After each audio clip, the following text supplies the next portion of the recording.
to begin with, how come you're running for this state Senate seat?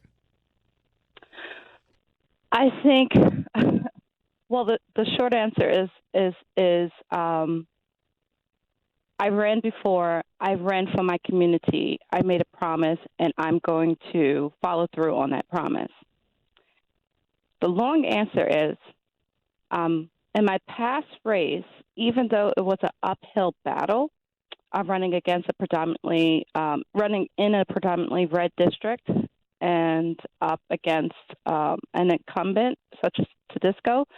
I had a fight, and now the race is much clearer and much more attainable. If you, I'm sure you have been paying attention to the district lines. We have a more Democratic district, and I actually, out of anyone who's even thinking about running for this, I have more of a connection to all three parts of this district, which means Saratoga, Schenectady, and Troy. I've either lived and worked or went to school or to community advocacy in one or all parts of the district. So I have a unique understanding and a better understanding of what's going on in this district, and I think that I could definitely be the one to represent it in the Senate. And look at it this way, all Dems that are coming out to try to run for the seat, we see it as a very secure win. So here we are, and I'm excited.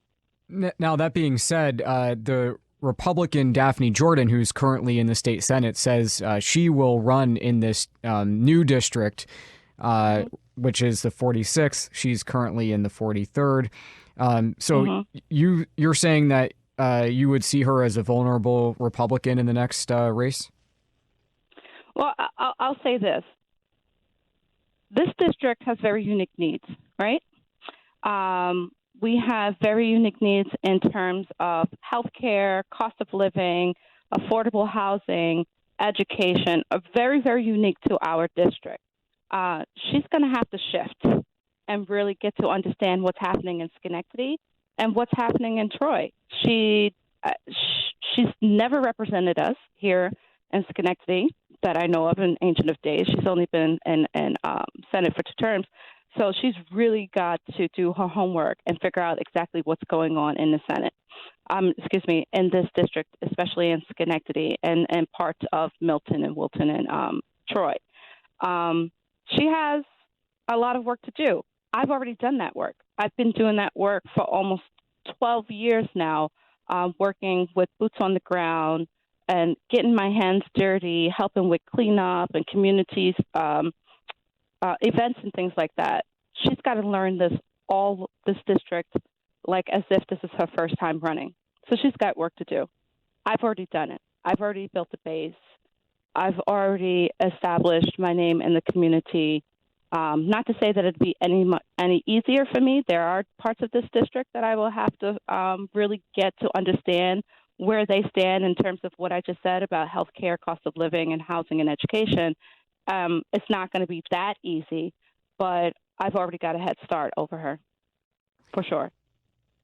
You know, I don't know quite how to ask this, but, we've been following your political career for quite a while, and you've had more success probably in Democratic primaries than in the general election. You've run for mayor, you've run for city council, you've run for state Senate.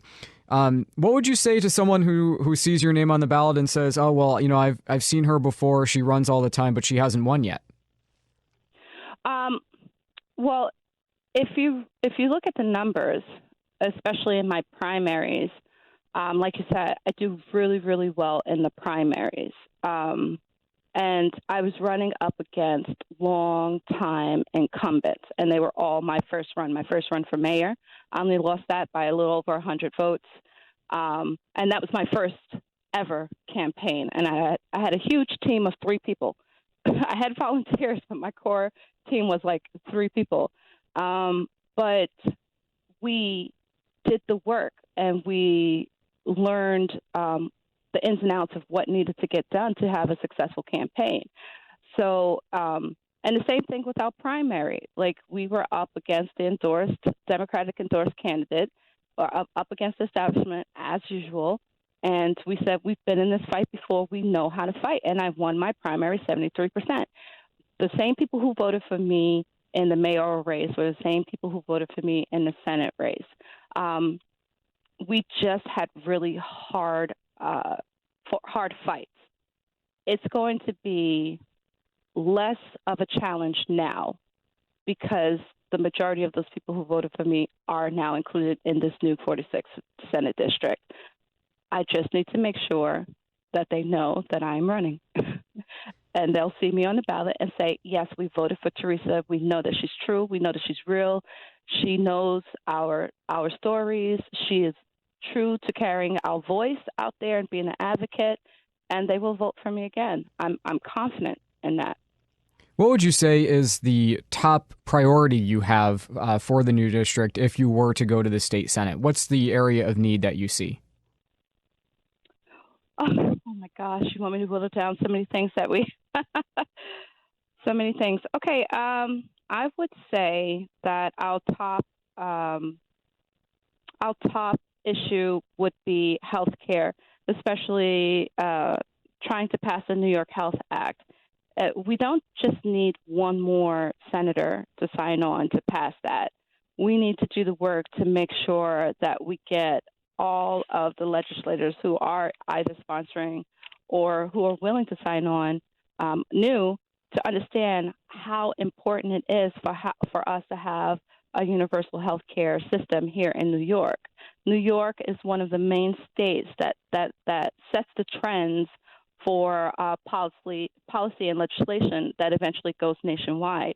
And to pass universal health care shows that we actually care for the people, and not only in our districts as, senators, but also in our entire state. And on top of that, we are still in the midst of a pandemic. How would it look to us as future legislators, as current legislators, not to take the health of our people as number one, as priority?